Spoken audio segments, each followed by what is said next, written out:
obvious, I guess obvious is probably the best way of thinking about it, the most obvious path through the theory of angular momentum, starting with our classical angular momentum definition, and then doing the canonical quantization and walking through this green line, through these differential operators, landing at our eigenvalue differential equations, or equivalently exploiting the Schrodinger wave equation in spherical coordinates, which will always separate if the problem is spherically symmetric, which is most of the elementary problems that we do, into the final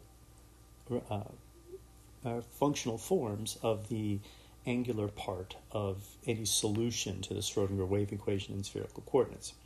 And you end up landing in the spherical harmonics. And I did mention that this process forces us to understand that L equals 0, 1, 2, 3. It's all the positive integers and 0. And this is actually, I didn't mention it, but this is forced upon us by the mathematics of the associated Legendre polynomials. If you actually solve the differential equations that get you these associated Legendre polynomials, which is essentially the separated form of this guy right here, this differential equation right here for phi Lm, the way you do it is with a series solution. You basically are plugging in an arbitrary infinite sum and solving for it term by term and figuring out all of the properties of what's left.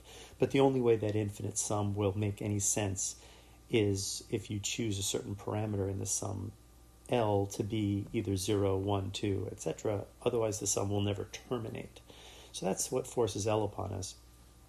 M is forced upon us by the fact that this functional form of the spherical harmonic, it reports a number. You give it an azimuthal, you give it an latitudinal and azimuthal position, and it tells you a complex number. So if that azimuthal position is 0, this term here, that's where phi shows up in all of this, right? You'll see that the only place phi is right here in this exponential. Well, when phi is 0, this thing is 1. So when phi is 2 pi, we expect this thing to be 1 also.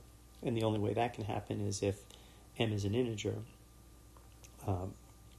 And then some of the properties of the associated Legendre polynomial tells us that m has to satisfy this rule.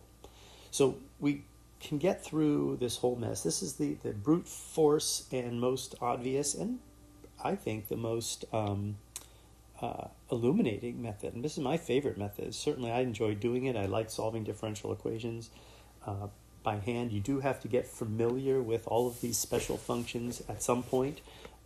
When you come down this route and you solve for different radial functions, you get things like the spherical Bessel functions, which we will talk about quite a bit when we talk about plane waves. So you get a lot of different special functions with R, and the spherical harmonics are the special functions you get when you solve the angular portion of these equations. So we did that last time, and this time we're going to talk about a different route, this purple route, where we actually begin in the same place, and that's really important to take note. You begin at the spot where you're dealing with the classical angular momentum, you make your canonical quantization, but you take a pause. You know that this is out there because you know what these operators are. You know what the space, the position operator is, and you know what the momentum operator is. So you know about this. But you're going to take a break, and you're not going to go down through it. You're actually going to take a diversion, and you're going to use the canonical commutation relations of P and X that are established by basic quantum mechanics. And you're going to use those and the definition to calculate the angular momentum commutation relations, the commutation relations between each component of the classical angular momentum. And the way you do this is pretty straightforward. You formulate the different components using this cross product rule. You leave them in operator form. You don't make the differential substitution. And then you just take this and you formulate the commutator between this and this, like that, right? You formulate that commutator just like this. Here it is. And you blow this up linearly, and you start exploiting the commutation relations between the various elements of it. And beautifully enough, well enough, you end up with the commutation relations between Li and Lj. And once you have this commutation relation between these angular momentum operators, that's really the first time we talked about these commutation relations.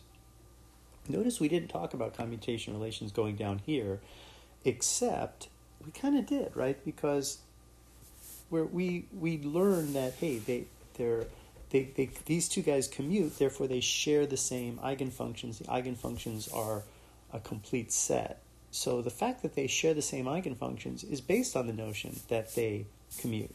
Now, you would have found this out anyway using this differential process, because you end up with a differential equation, like, for example, this guy right here, right? When you start solving for the eigenfunctions of this, you still have two variables, right? You have phi and theta. So you have to separate this. So you know that this is going to separate into a function of phi and a function of theta, which is exactly what happens, right? Down here you have your function of phi and your function of theta. So you, by reassembling this, you know that these guys are going to share eigenfunctions. But you could also just use the same rules and just check for the commutation between. You can check the commutations rules here. You just don't need them very much, if at all. These raising and lowering operators, which don't seem to have much use. I mean, you're not solving for their eigenfunctions. Why are they even here? But the truth is understanding raising and lowering operators in the differential process will allow you to quickly calculate all of these spherical harmonics, if you're clever enough to use them. But it's true, you do not have to use them. But anyway, over here, once you've got these angular momentum operators, you've got a really, really powerful tool to hack through purely algebraically, but using the Dirac formalism, right? Using the formalism of abstract vector operators, right? Abstract vectors, not these are the operators, these are the vectors.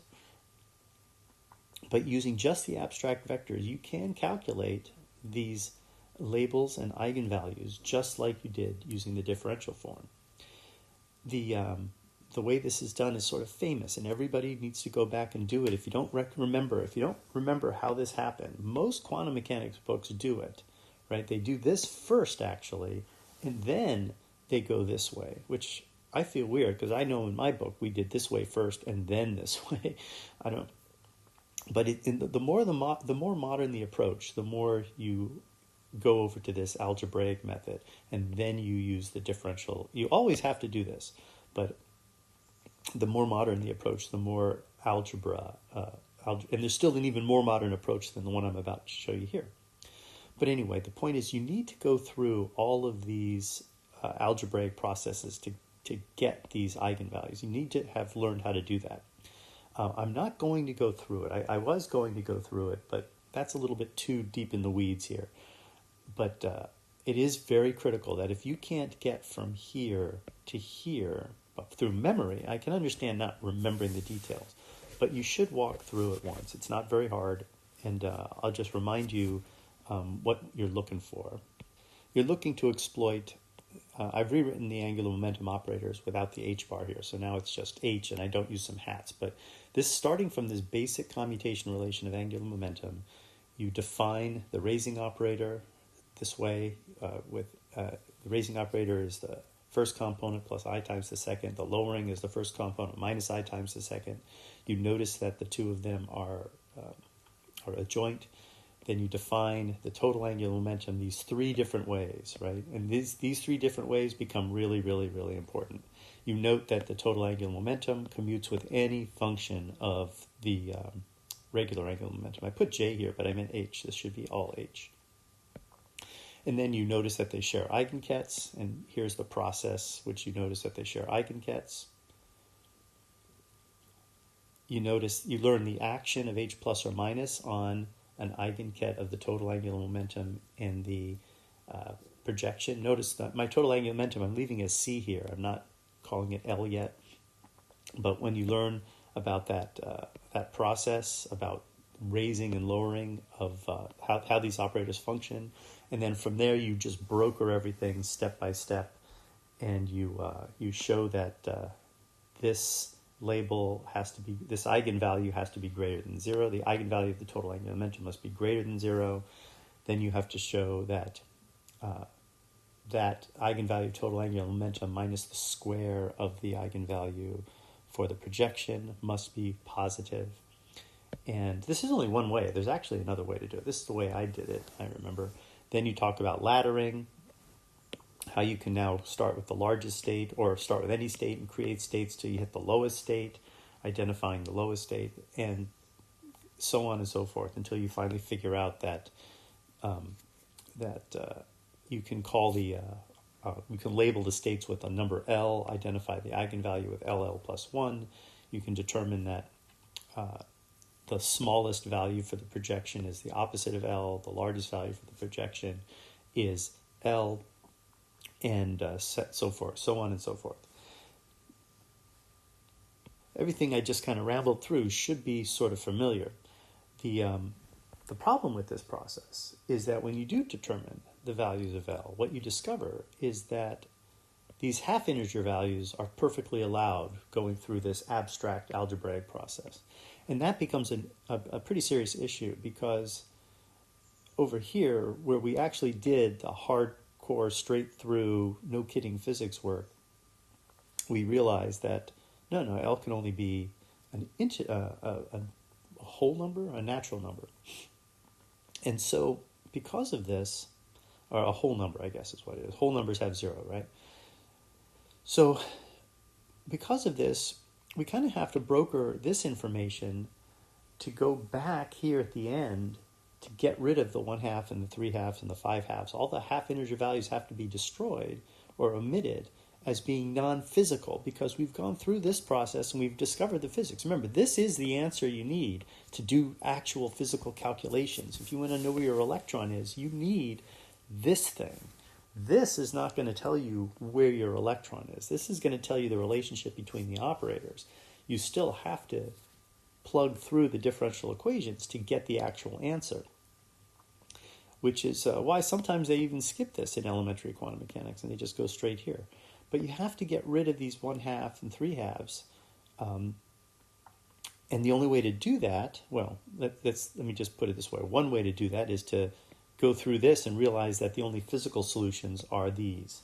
And then you just destroy these as being non-physical, which we do all the time in physics. In physics, we always come up with answers that, throw away those answers, they're not physical, right? So we do that right here. Okay, but there actually is a way to continue this algebraic process, right, and conclude that L only is 0, 1, 2, right, without going this way. There is a way to do that. It's not easy, and almost nobody ever goes through that process, right? What they do is they'll say, hey, wait a minute, this process gives us these other things. We should check into the physics of that. Maybe there's something we don't understand about this over here.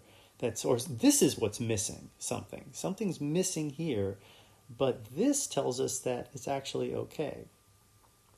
Well, there's two ways of looking at that. First of all, that's how most books do it. Then this is the point where we introduce the idea of spin and spin 1/2. On the other hand, you could say, no, you keep going and go harder, and you will discover that L can only be integer values. And the way that's done is you kind of go back to the beginning and you look at these P and X operators and L, and you manipulate the algebra in a very tricky way. I actually went through this just the other day. I had never seen it before. But the tricky way, basically, you turn your raising and lowering operators into the harmonic oscillator, right?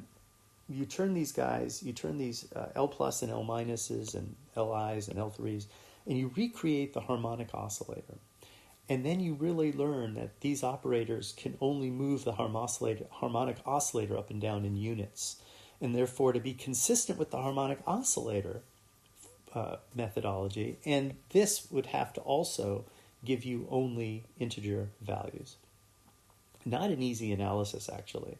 But well, I don't know. I mean, it's not obvious that it would work. It's like in all of this stuff, it's easy kind of once you've done it a few times, but you never would just sort of naturally figure it out. The point being, though, is you can always eliminate the half integer solutions if you take very seriously the literal canonical quantization that we did in the start. In other words, there's no way to construct angular momentum operators out of P and X, out of the position and momentum operators. You cannot create an angular momentum operator that has these half integers in it. And it's not particularly obvious, as I was saying, to push that to the limit, but it can be done, and it is done, in some textbooks, some rare ones. But in fact, I've only seen it done in one textbook, and even there, it was more of a problem for the student to show. But the point is that if you use this canonical quantization procedure, you cannot get 1/2 and 3/2. So that puts us in a position of having to introduce a new idea into this whole mix, and that's the next part of our mind map. Look at that next part of the mind map. I've included it right here. And we just, boom, throw it right down. We just say, spin is a thing. And it doesn't come totally out of the blue, right? This was done in like the mid 20s or something. So clearly by then they already suspected that there was this idea that some things out there did in fact have L equal to 1/2. And there were experimental results. The legendary Stern-Gerlach experiment, I think, is probably where this is all traceable to. But and also splitting of hydrogen lines. They split into even numbers instead of odd numbers. You would expect even splittings in hydrogen lines if you had half integer total spins of whatever the atom was all about. So they say, well, look, let's just assume that there are these quantum states. We'll call them plus or minus. I've only drawn plus here, but you frequently see it as plus or minus. And let's assume that those are the two projections of an angular momentum property called spin. This is meant to be a z here. Spin, and the spin has L equals 1/2. So the LL plus 1, right? L times L plus 1 when L is a half is 3/4. So you get this eigenvalue expression for the plus state, and you get plus 1/2 for the projection in the minus state. Because remember now, if L is a half, M can be either 1/2 or 1/2 minus 1, which would be minus 1/2, right? So, but we just postulate, right? We just postulate that this thing exists, right? It's a hypothesis based on experimental data and these weird hints from the math, right? So once you assert this, you can now, we now have to somehow integrate this into this overall mathematical picture of angular momentum. And one way is you're just done, right? You just say spin is a new thing. It operates this way. And this is actually, I should write, this is actually spin 1/2. Because spin is angular momentum like any other. It can take all of these values. The spin angular momentum operator obeys the exact same quantum commutation relations that we expect all of these guys to obey. That is this guy right here. Now the difference is that spin does not flow from the classical definition. There's no canonical quantization that can bring in spin. So the error that we made was starting here, because as I just showed, if you start there, you end up only with integer values, even if you persist with this algebraic approach to the extreme, or if you sort of blend these two approaches together.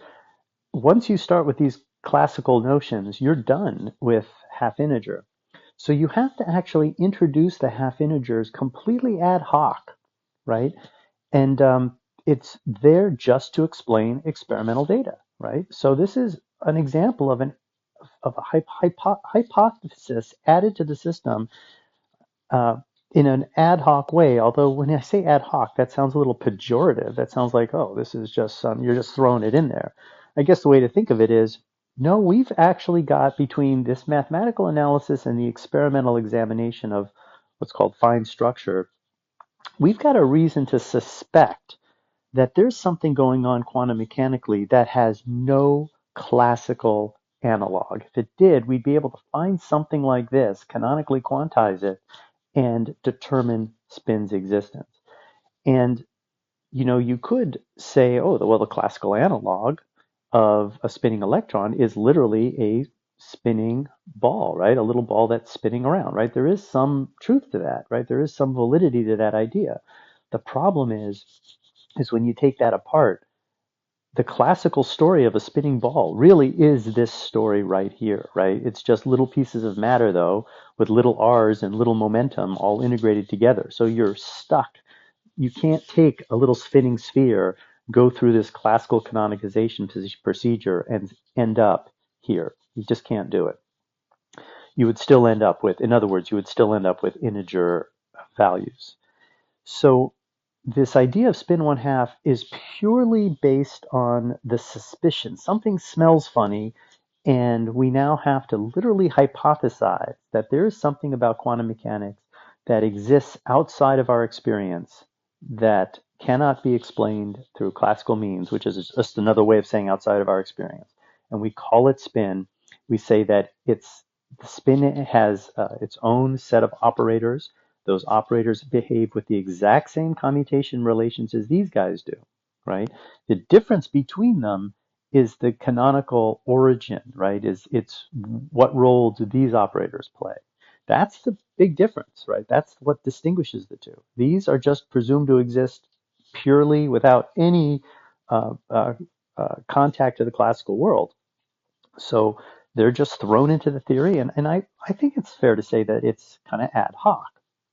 Anyway, so once you throw it into the theory, you now can create all the eigenstates of spin 1/2 particle, which are a whopping 2, right?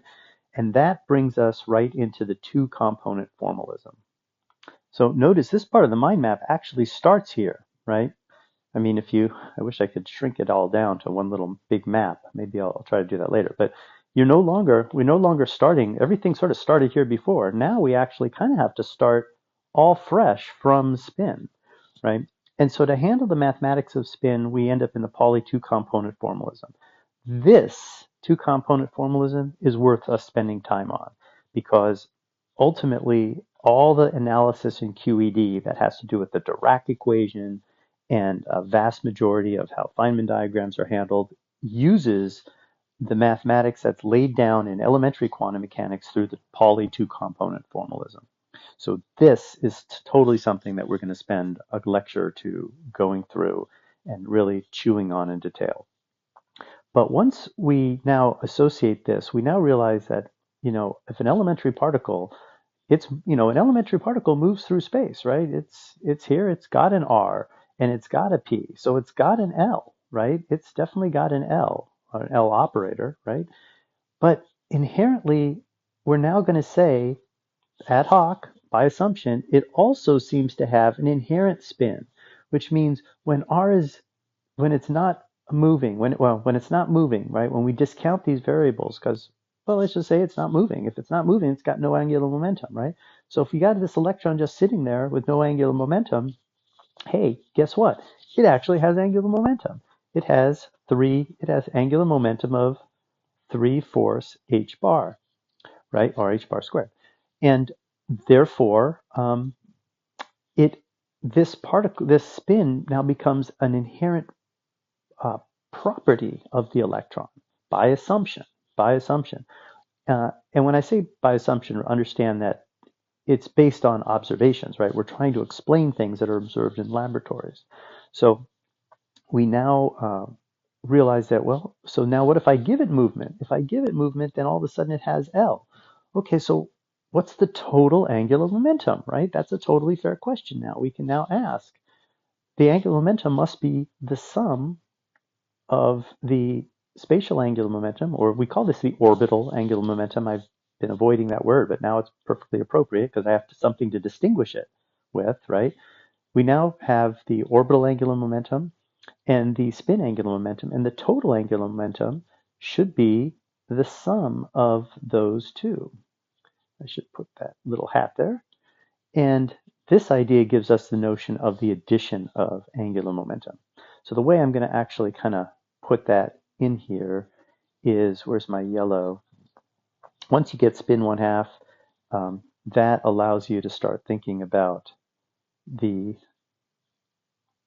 spin angular momentum. Let's see, I don't know, which one should I connect? I'll connect this one like that, right? So now we have this notion of the addition of angular momentum. Now, talking about the addition of angular momentum is a good chance to talk a little bit about the Dirac formalism a bit in a sense that we haven't discussed before. We never discussed tensor operations in the Dirac formalism, which are pretty obvious, but I'd like to go through the mathematics of that. But once we have the addition of angular momentum, we have this notion of total angular momentum. And now this whole window is open to us that wasn't open before. And that's the notion of the general angular momentum commutation relations, right? This is now the, I'm missing an epsilon in there, aren't I? There, I added this epsilon ijk. But now we have this notion of general angular momentum. And no longer is this tied, it's not tied to the classical case, but it can include it, and it's not tied to the pure inherent particle spin case, but it can include it.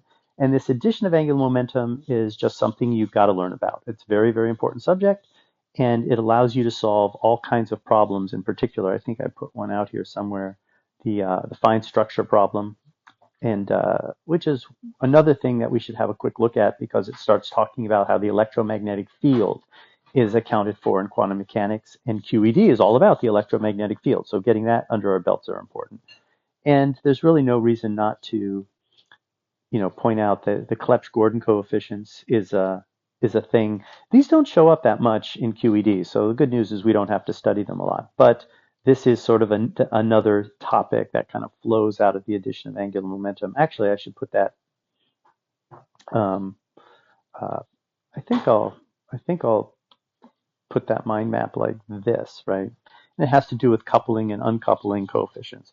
Not a lot of need for this in QED, but this is another piece of things. In addition to this, right, there's other important matrices, right? There's the